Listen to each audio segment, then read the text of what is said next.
Hey guys, Lissandro here, and today I'm gonna do a tutorial video.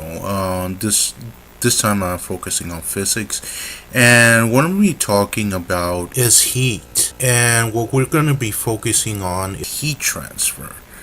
So let's go ahead and take a look. So the basic idea behind this is pretty much the transference of heat.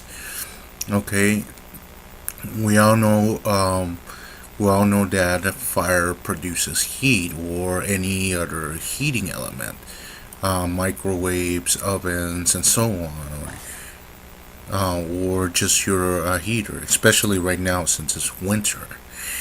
But the thing is, have you ever wondered how transfers overall? And the thing is that there are pretty much three methods: conduction, which is basically the transference of heat through solid mass, basically like solids like metals, glass, and so on. The second one is convection, which is pretty much the transfer of heat through gases, uh, like air, water vapor, and so on, or in liquids such as like water, or in some cases like your fryer, which is like where you fry your French fries and all. And the third method is radiation. And basically, what radiation is pretty much like, for example, let's say you have an infrared light. It's basically when heat radiates in the form of infrared radiation. And that's basically how infrared thermometers, infrared cameras, infrared red lights work, and a variety of like thermosensitive devices work that are out there. But what I want to focus is this. Now, before I continue explaining conduction, convection, and radiation, I think there are some important details y'all should know about heat transfer. And these are things that affect heat transfer overall. Now, one of the important factors that affects heat transfer is medium type. Example: solid, liquid, gas, vacuum. And this is basically referring to the medium in which heat transfer is taking place. It could be a solid, it could be the convection of a liquid, or radiation through vacuum. Now, the second important detail is temperature difference between heat source and destination, and this usually takes place in various things overall. As a matter of fact, whenever you sit on something, you're transferring heat from your body to whatever you're sitting on. When you cook your food, you're transferring heat from the heat source to your food. The only thing is that when you're cooking your food, you're actually creating a chemical process. Whereas when you're like, let's say, eating a popsicle or ice cream, you're unintentionally transferring heat. The environment transfer heat to whatever you're eating or whatever cold object you're holding. Um, anyway, now there's something that I'll explain a little bit later on when I get into like temperature and chemicals, like pretty much like temperature difference. This will be in chemistry, and I'll explain that in reality it's not so much the fire that burns, but it's rather the heat. In reality, it's the temperature difference between the heat source and your body that burns you. It also works with cryogenic liquids like liquid nitrogen, which in reality actually burn you because of the temperature difference. It actually like frostbite, things like that. But anyway, The third one is mass. Mass is a very important one because the thing is that the more mass you have, the more energy it absorbs. That's a basic principle in physics. So, and this is also important when you're referring to like shielding and from radiation, power plants, radiation, treatment centers for like cancer, things like that. There's an important principle where mass is important. That's why a lot of like radiation shielding uses lead. Now the next before I go on to the next one, there's a I'll explain later on a certain formula in regard to like calculate the amount of thermal energy within a certain mass. Anyway, coefficient. Now this is in reference to what I just explained. The certain formula coefficient. You see, every mass, any object, could be metal, glass, wood, whatever. It has its certain coefficient with temperature. That's why some of them have them really high, which is, for example, water and steel. Which is that's why they use it in pretty much they use it in steel and like ovens, and that's why they use water. Well, technically, they don't use water, but a lot of people use water in radiators. But most of all, the most formal thing, the most actual thing that you're supposed to use is antifreeze, but most people use water. Uh, now the now the fifth one is area, and this is another very important one because in reality, area affects how heat transfers. Now, let's say you have two steel orbs, one, and let's say you put them on like, let's say you put them on a steel counter that's fireproof or whatever, something that's not gonna catch on fire or melt. And you have the other one, and the other one is like freezer cold, like cryogenically cold, like if you dipped it in liquid nitrogen. Um,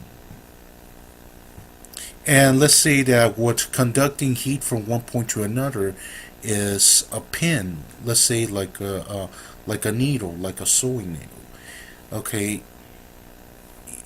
it could be very conductive to temperature, but the thing is that because the cross section area is really small, it's gonna take a while. Of course, that this isn't ideal because there are other factors transferring temperature. Um, for example, the air is making contact with the air, so the air becomes a medium. But one of the things you have to keep in mind is that a solid is a better conductor of temperature um, than a liquid, and a liquid is a better conductor of temperature than gas, and gas is a better conductor of temperature than vacuum. So that's basically the whole idea behind that. Of course, keep in mind that different solids, different liquids, gases, and other objects conduct better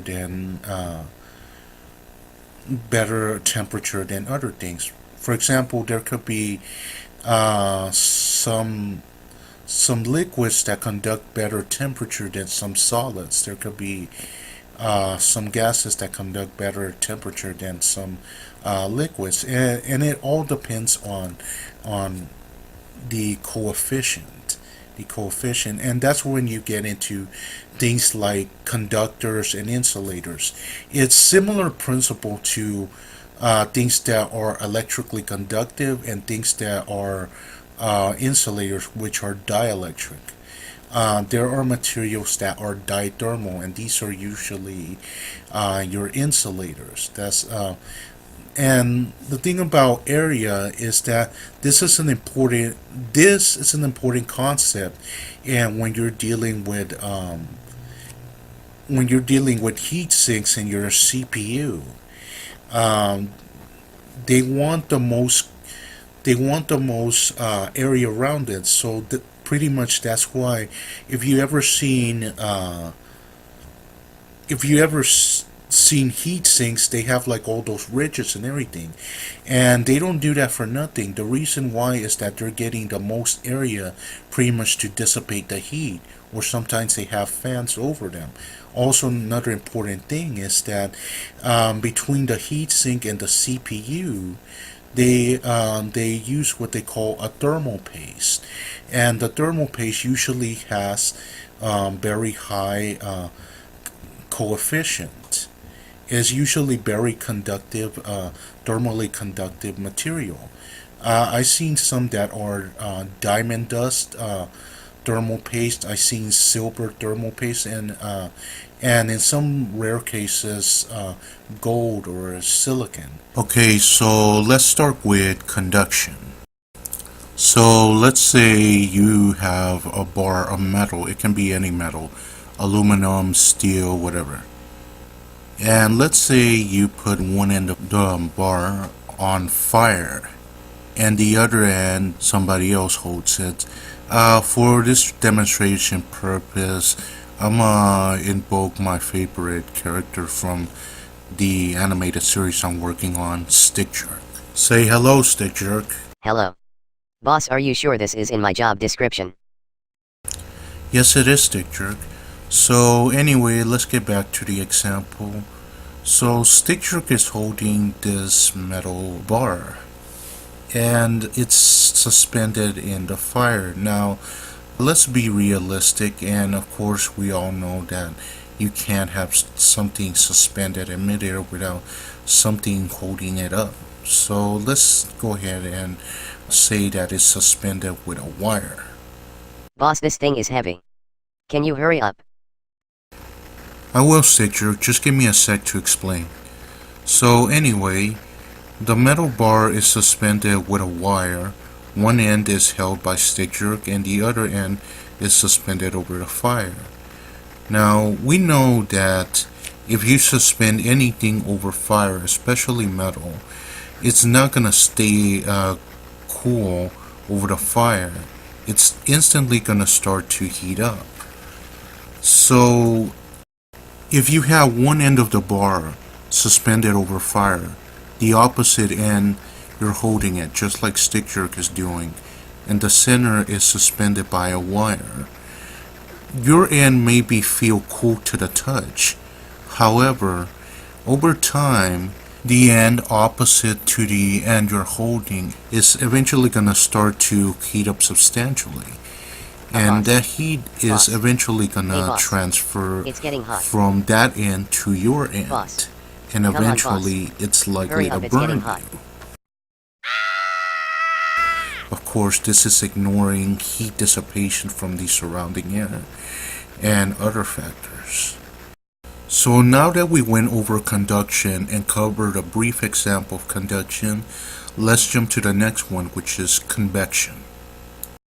Now, before I go into convection, I think there are some important things y'all need to know about convection. It's a little bit different than conduction, in which it deals with a variety of different properties. That's why when you go into physics and you cover heat and you go over convection, you deal with a variety of different things such as heat, volume, pressure, specific heat capacity, which pretty much has to do with all three phases of matter: solid, liquid, and gas. Phase changes such as evaporation, sublimation, condensation, solidification. You deal with what they call ideal gas laws. You deal with a variety of different laws regarding pressure, volume, things like Boyle's law.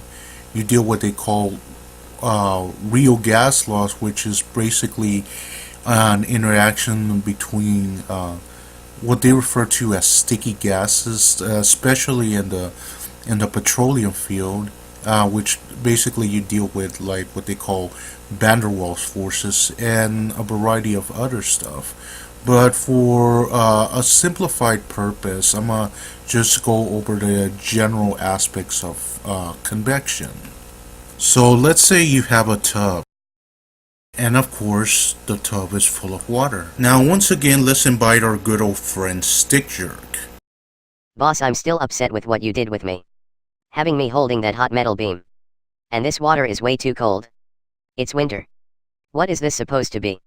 A jacuzzi? Yes, Stick Jerk, it's a jacuzzi. Now sit still while I explain to the audience.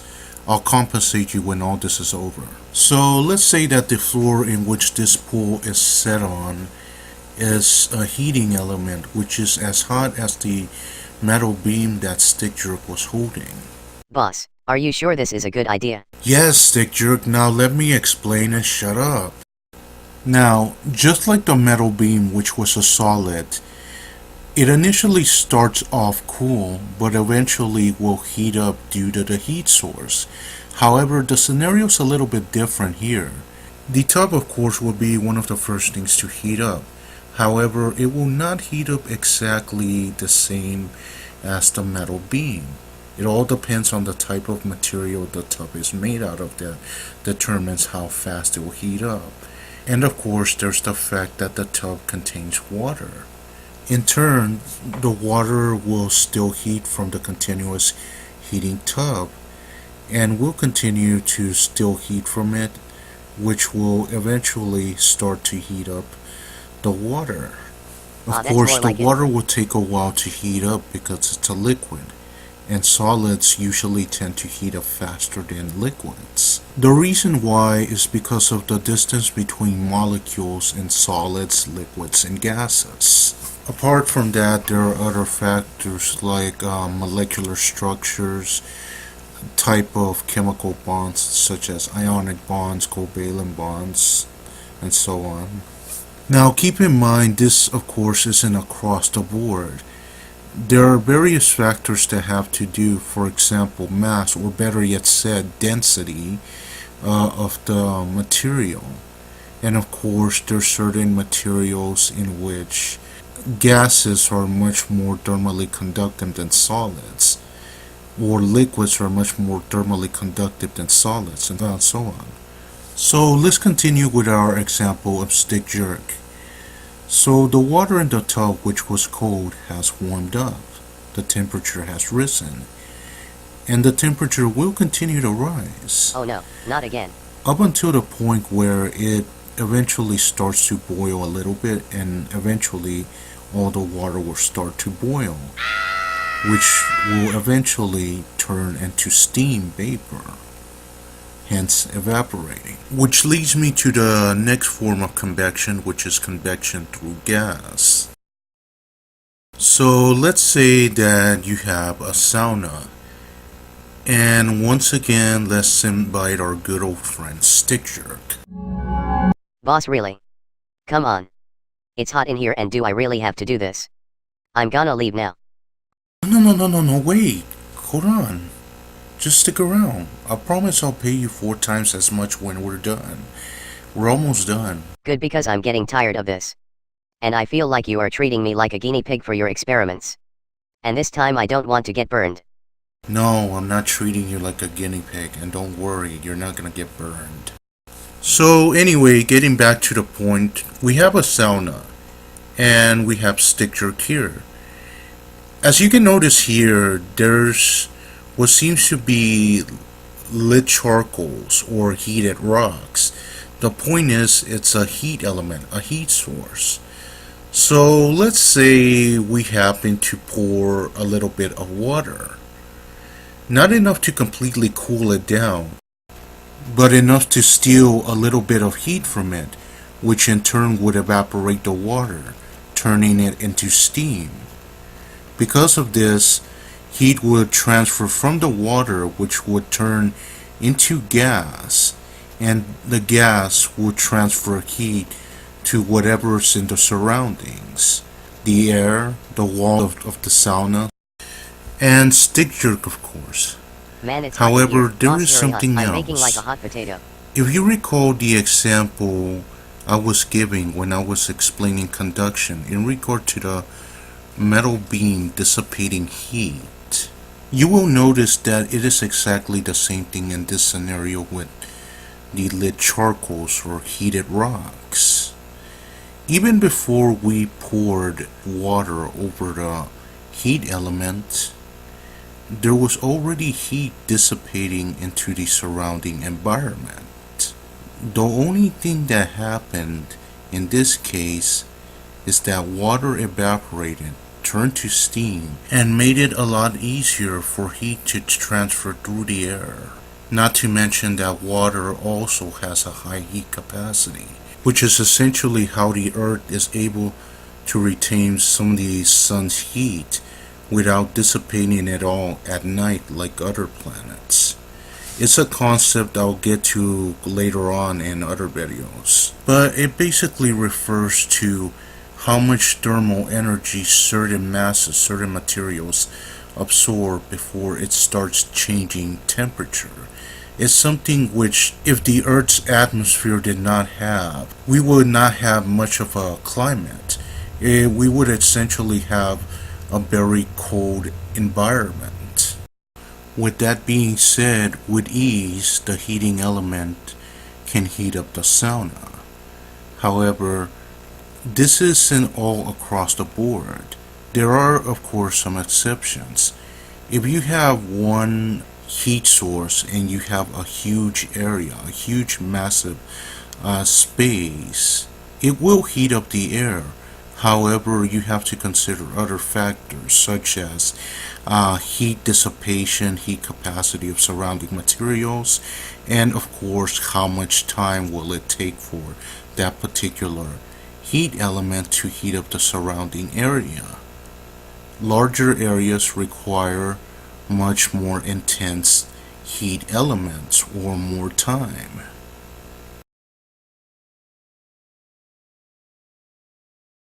Wait. I didn't get burned. No, you didn't get burned. I told you were not gonna get burned. Are we done yet? No, we still have one more topic to go. Then get on with it. Hurry up. Okay, alright, I will. Another thing that I also want to mention is that heat does not need a medium to travel through. Yes, it is true that heat does travel much easier through a conductor like a solid, or through convection, through a liquid or a gas.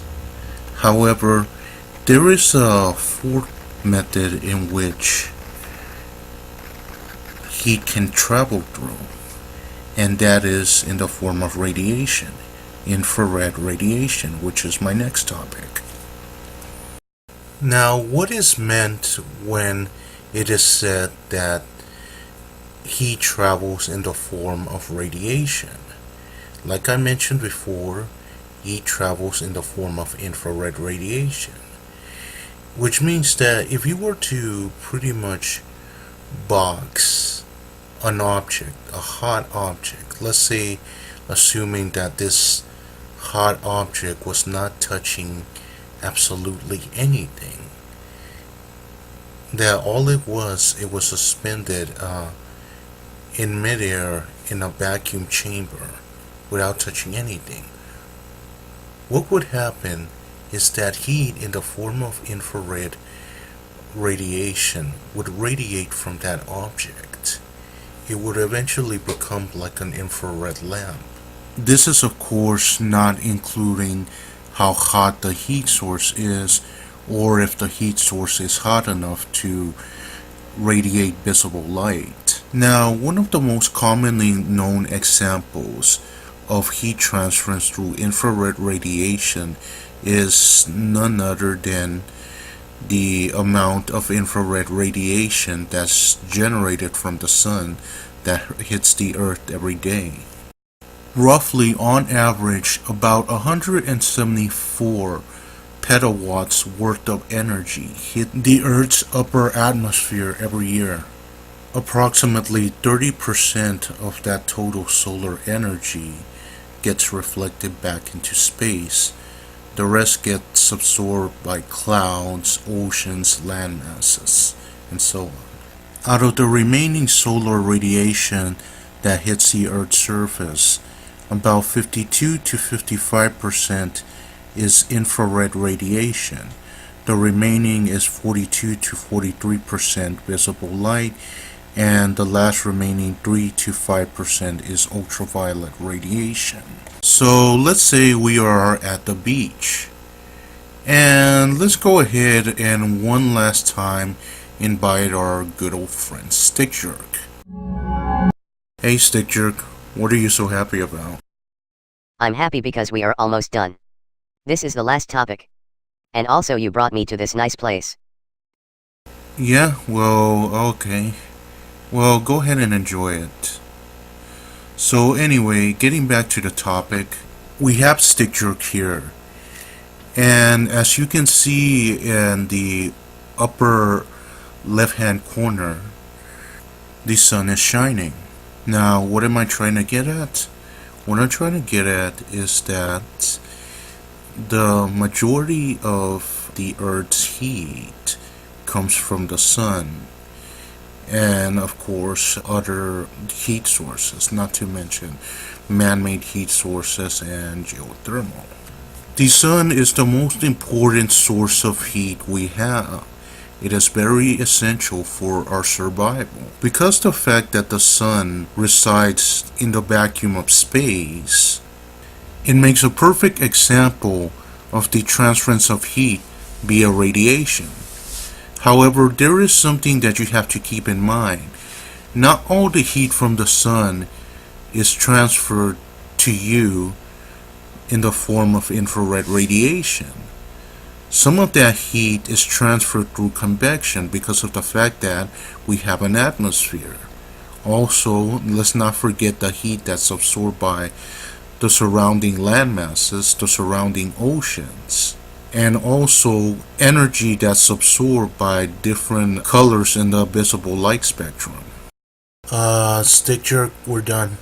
Yeah, okay, whatever. Go on without me. I'll stay here. Well, you guys, that's pretty much it for this tutorial. This first ever, I guess you can say, animated tutorial featuring Stick Jerk from my animated series. I'm gonna be picking up Stick Jerk later on, or he can teleport back to my place. Either way is fine.